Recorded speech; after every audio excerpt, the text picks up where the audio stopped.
পরীমণি ঢাকাই সিনেমার আলোচিত এক নাম। এবার এক অনুষ্ঠানে তিনি মুখ খুললেন গ্রেফতার ইস্যুতে। জানালেন সত্য কখনো চাপা দিয়ে রাখা যায় না, একদিন প্রমাণ হবে নির্দোষ ছিলেন তিনি। পাশাপাশি জানালেন নিজের বিয়ের এবং কাজের খবর। ঢালিউডের চর্চিত এক নাম পরীমণি।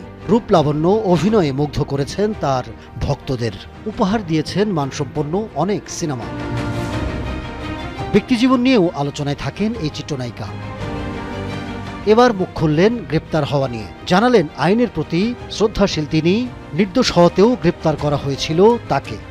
আমার শুধু মনে হচ্ছে সত্য একদিন হয় না যে ব্লাস্ট করে না, এরকম আপনি যত চাপা দিয়ে রাখেন কোনো না কোনোভাবে, যেমন কোনো ক্রাইমই পারফেক্ট না, আমার মনে হয় কোনো সত্য ওইভাবে চাপা দিয়ে রাখা যায় না।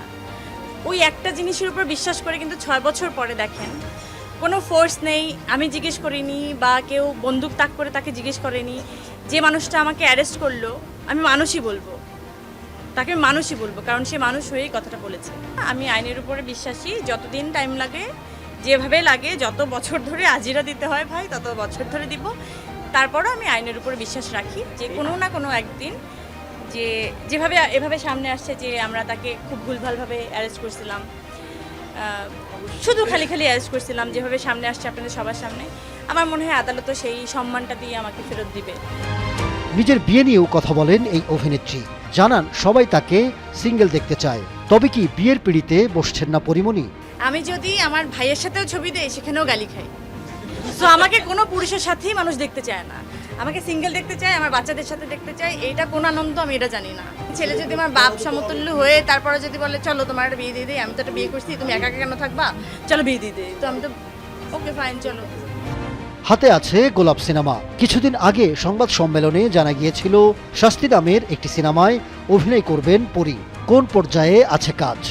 আবডালা থেকে কাজ করছি তো এটা নিয়ে, কারণ কাজটার সাথে যারা জড়িত তারা এভাবেই প্র্যাকটিস করে এসেছেন বহু বছর ধরে বা বহুদিন ধরে। তো সেই প্র্যাকটিসের মধ্যে আমি একটু ইনক্লুড, যে আমি হুট করেই কোনো কথা বলে দিতে পারি না। আমার মনে হয় যখন এই কাজটা সবাই দেখতে পারবে তখন আমরা ঘটা করে জানাবো ইনশাআল্লাহ। ভক্তদের ভালোবাসায় এগিয়ে যেতে চান পরীমণি। তাদের প্রতি কণ্ঠে তাই কৃতজ্ঞতার সুর অভিনেত্রীর। সবাই সময় ভালোবাসার সময় থাকি, ভালো সময় থাকি, খারাপ সময়ের সময় যেন আমরা সবাইকে পাই। Ahmed Tawkir, showbiz tonight.